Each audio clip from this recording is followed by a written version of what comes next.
کو دور کرنے کے لیے یا پھر روزی روٹی میں رزق میں برکت کے لیے بڑے بڑے وظائف کرتے ہیں، تو آپ قرآن کریم کی اس چھوٹی سی سورت کا بھی وظیفہ کر کے دیکھیں، انشاءاللہ الرحمن اللہ تبارک و تعالیٰ کی طرف سے آپ کی زندگی میں خوب برکتیں، سعادتیں اور رحمتوں کا نزول ہوگا، انشاءاللہ بہت زیادہ فائدہ ہونے والا ہے۔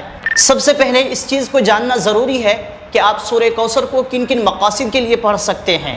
نمبر 1، دشمنوں سے، حاسدوں سے، جادوگروں سے، شریروں سے محفوظ رہنے کے لیے آپ اس سورت کو پڑھ سکتے ہیں۔ پڑھنے کا ایک طریقہ ہے، میں آپ کو بتاتا ہوں۔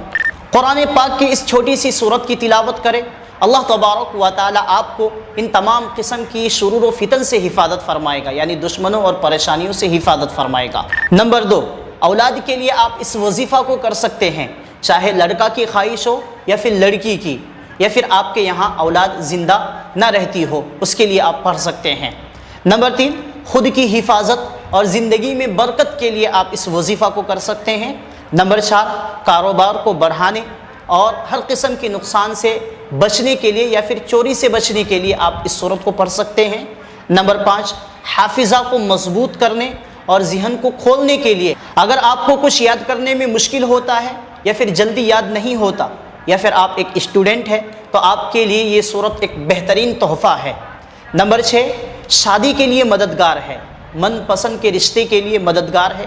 اکثر لوگ چاہتے ہیں کہ جہاں میں پسند کرتا ہوں وہاں شادی ہو جائے، تو اس کے لیے، اس مقصد کے لیے آپ اس وظیفہ کو کر سکتے ہیں، بہت ہی بہترین وظیفہ ہے۔ نمبر 7، محبت کے لیے مددگار، چاہے گھر والوں کے دلوں میں محبت کے لیے ہو یا کسی اور کے لیے۔ نمبر 8، ہر طرح کی جائز حاجت یا خواہش کو پورا ہونے کے لیے اس وظیفہ کو کر سکتے ہیں۔ نمبر 9، زندگی میں کامیابی حاصل کرنے کے لیے، کسی بھی کام میں کامیابی حاصل کرنے کے لیے آپ اس کو کر سکتے ہیں۔ نمبر 10، اللہ تبارک و تعالیٰ کی رحمت حاصل کرنے کے لیے، رحمت کے دروازے کھولنے کے لیے آپ اس کو کر سکتے ہیں۔ یہ فائدے تبھی حاصل ہوں گے جب آپ اس کے معنی اور مطلب کو سمجھیں گے۔ آخرکار اس وقت ایسا کیا ہوا تھا اللہ کے نبی صلی اللہ علیہ وسلم کے زمانے میں کہ اللہ تبارک و تعالیٰ نے یہ سورت نازل فرمائی اور اللہ کے نبی صلی اللہ علیہ وسلم کو تسلی دیا۔ نبی کریم صلی اللہ علیہ وسلم کے صاحبزادے حضرت قاسم رضی اللہ تعالیٰ عنہ کا بچپن میں انتقال ہو گیا، تو کفار مکہ، ابو لہب، عقبہ بن معیط، عاص بن وائل، ان کفار نے نبی کریم صلی اللہ علیہ وسلم کا دل دکھانے کے لیے آپ کو ابتر کہہ کر طعنہ دینے لگے۔ ابتر کہہ کر، ابتر کا مطلب جس کی نسل آگے نہ چلے، یعنی جس کا کوئی لڑکا نہ ہو۔ کسی نے کہا محمد صلی اللہ علیہ وسلم کی جڑ کٹ گئی، کسی نے کہا محمد صلی اللہ علیہ وسلم کی بات نہ کرو، وہ تو ایسا آدمی ہے جس کی جڑ کٹی ہوئی ہے، اس کی کوئی نرینہ اولاد نہیں ہے، یعنی کوئی لڑکا نہیں ہے، جب فوت ہوگا، جب انتقال کر جائے گا، اس کا نام و نشان مٹ جائے گا۔ ان کفار کے جواب میں اللہ تبارک و تعالیٰ نے اپنے پیارے نبی صلی اللہ علیہ وسلم کی تسلی کے لیے یہ سورت نازل فرمائی۔ اے حبیب، ان لوگوں کی باتوں پر رنجیدہ نہ ہو، بلکہ ہمارے فضل و کرم پر نظر رکھے، ہم نے تمہیں بے شمار خوبیوں اور نعمتوں سے نوازا ہے، لہٰذا تم ان کے شکرانے میں نماز پڑھو اور قربانی کرو، اور جہاں تک تمہارے دشمنوں کا تعلق ہے تو انہی کی جڑ کٹی ہوئی ہے اور یہی ہر خیر سے محروم ہے۔ حقیقت یہ ہے کہ رہتی دنیا تک رسول کریم صلی اللہ علیہ وسلم کی شان میں گستاخی کرنے والا ہر شخص خیر سے محروم ہے، اور یہ سورت زندہ مثال ہے۔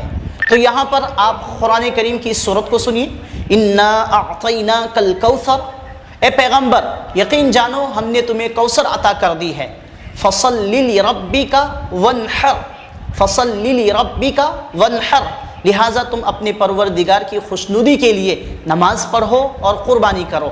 ان شانئک ھو الابتر، یقین جانو تمہارا دشمن ہی وہ ہے جس کی جڑ کٹی ہوئی ہے۔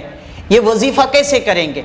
جو بھی آپ کے اوپر جادو کرنے کی کوشش کرتے ہیں، جو بھی حاسد ہے، کسی بھی طرح سے آپ کو تکلیف پہنچانے کی کوشش کرتے ہیں، تو اس سورت کو پڑھ کر آپ ان تمام قسم کی شرور و فتن سے بچ سکتے ہیں۔ اس سورت کو، اس وظیفہ کو کیسے کریں گے؟ صبح فجر کی نماز پڑھ کر اس وظیفہ کو کریں، یا پھر عشاء کی نماز پڑھ کر اس وظیفہ کو کریں۔ پہلے اول آخر 3 مرتبہ درود شریف پڑھیں، جو بھی درود آپ کو یاد ہو، پھر درمیان میں یعنی بیچ میں 33 دفعہ 33 مرتبہ سورہ کوثر پڑھ لے۔